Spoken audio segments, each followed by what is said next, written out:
I said I would do a video about this item. What it is a worn PullzAll. It's basically a portable unit that's used to pull or lift loads up to 1,000 pounds or 450 kilograms. Is what it's rated for. This is a battery powered version. Comes with a battery, a 24-volt battery. Well, the kit does, and it just slides in here along this rail system and latches in place. The batteries, to disengage the battery, it has this, you can't really see it, this little latch right here. Just pop it back and pull up on it and it comes out. To charge the batteries, you take the batteries out and it comes with its own independent charger with a 3-prong right there. Actually, I just did a video on the ratchets. I wonder if it's the same charger as the ratchet. See, the ratchet is charging right now. I'll have to look at that later. But yeah, this is the battery. Slides in here. Comes with a pretty much the fixed end, the point that you want to, anchor to somewhere sturdy, with a swivel head on it, cotter pin and everything in there, so it's pretty stable. And then you got a warn actually engraved on here. You can see it. It's actually raised and stuff. All the parts, when you're using something like this, especially if you get it from someone, you want to inspect it. So I can see the cotter pin is in here and it's like bent back. That's good. This thing just rotates freely. This pin works. So a couple things about it. It weighs about, I want to say it's about 20 pounds. I'm not sure exactly, but it says on the instructions right here, you never to exceed 1,000 pounds. Maximum pulling capacity. And like I said, you can pull or you can lift. I've mainly used this to lift stuff vertically. Like I've attached some anchor points to my ceiling in the garage, and I've used this to lift not nearly 1,000 pounds for sure, but I've definitely used it in the vertical. And I actually used it to pull when I was getting my shop press delivered, and the guys were struggling to come up the slight incline in the driveway, which, to be fair, it's an incline, and to be honest, they're underprepared with the size dolly they were using for that massive load. So I was like, hey, you guys need to stop, and I ran in the garage, got some strap, attached to some decorative trim that's on the outside of my house. So I really, it's probably I don't know, it's a pretty thick post. I don't even know what size that is, but it also has a duty cycle. Before I keep rambling on, see if I can hold this up briefly just to. So there you go. So it's a 2-minute on, 30 minutes off at 500 pounds, and 1 minute on, 30 minutes off at 1,000 pounds. So that is the duty cycle. And then you have a trigger controller right here. Right now it's in a lock position. It has, you can see the indicators right there, showing you right here, forward and reverse. And then you have a load limit indicator light right here that will show you if you're overloaded or if it's working normally. Pretty nice ergonomic handle, pretty nice sturdy casing. Like, this thing will take a beating. Definitely, I wouldn't say drop it, especially with a battery pack on there. You might just limit the life out of your tool. You got an on and on switch right here, on and off, sorry, on and on, yeah, on and off switch right here. So we'll turn it on and you should see this indicator light turn on. There we go. Green is good. So we'll turn it off. And then you have the business end of it where you have a warn, or like I would like to call it a warning indicator, a flag. This would, I would not take this off. I'll just leave it on there, because if you have this line pulling something, you want this to be like, you know, blowing in the wind to indicate that, hey, stay away from it. If someone is not really paying attention, this might just catch their eyes. So I'm pretty sure that's why they put it on there.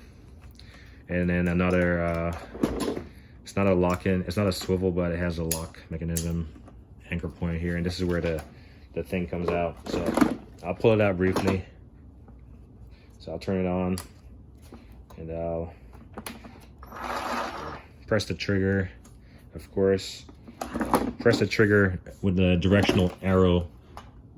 This shows that you want it to go out, and then the next one, you want the line to come back in towards you. So we'll just give it a brief go. And this is it's variable. There we go. So it kind of, if you pull it all the way up in there, you got to give it a little tug to get it out. And then you have this rubber piece right here that you pretty much want to stop at. And like I said, you can fiddle the trigger as much as you want to like give it that smooth control.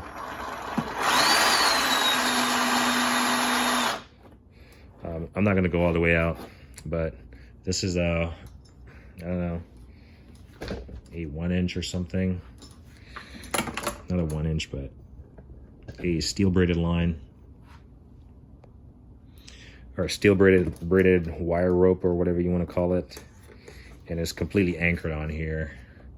It comes as is, ready to be used. So what I'm going to use this for is to load my 1,000-pound press in the back of the moving truck up the ramp. I'm going to use some straps to anchor it, you know, anchor this in the truck, and then hopefully my wife will be able to, you know, press this and pull it while I kind of guide the thing up the ramp on the dollies. Otherwise, it's not making it in that truck. So, and then to retract it, you just flip the switch on the opposite side where the arrow is pointing towards you. It would be pointing backwards, I guess.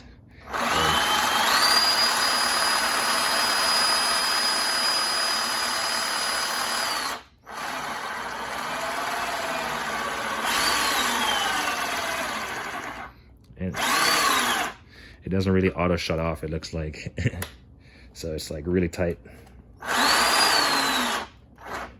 So that's how we want it. So I do know they make this version in a corded version, but for the portability of something like this, you can take this on the road and you can probably pull someone out of a ditch or something. I mean, it's 1,000 pounds pulling capacity, and then you have a duty cycle, so I'm not sure about all that, but you could get a lot done with this if you're crafty. Definitely a handy tool to have. And for me, I not only have one, I have two of them, and 2 batteries each. Not because of the duty cycle, just because I had it in different positions. Hold on.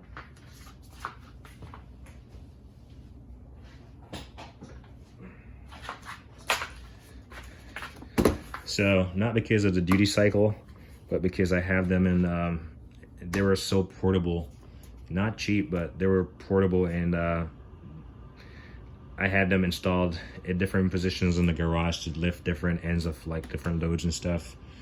And having 2 is gonna be a godsend, especially with the duty cycle. I've definitely ran it beyond the duty cycle before. And we'll just throw a battery in here. Like I said, I basically have 4 batteries, so I won't pull out all of them just because. But yeah, I didn't even know about the duty cycle, probably because I didn't read it. But now that I know that, I can pretty much cycle them out if I need to.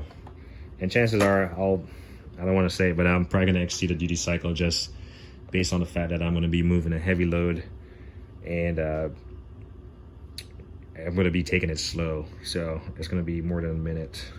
But after I get done with that, these are going to definitely get a good break. So hopefully I'm not going to affect the duty cycle or anything. But anyway,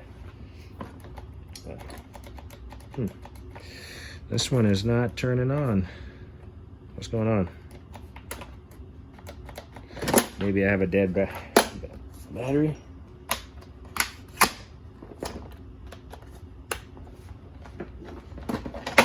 Okay. Silly me. I was like, man, it's not turning on. You gotta give it some power.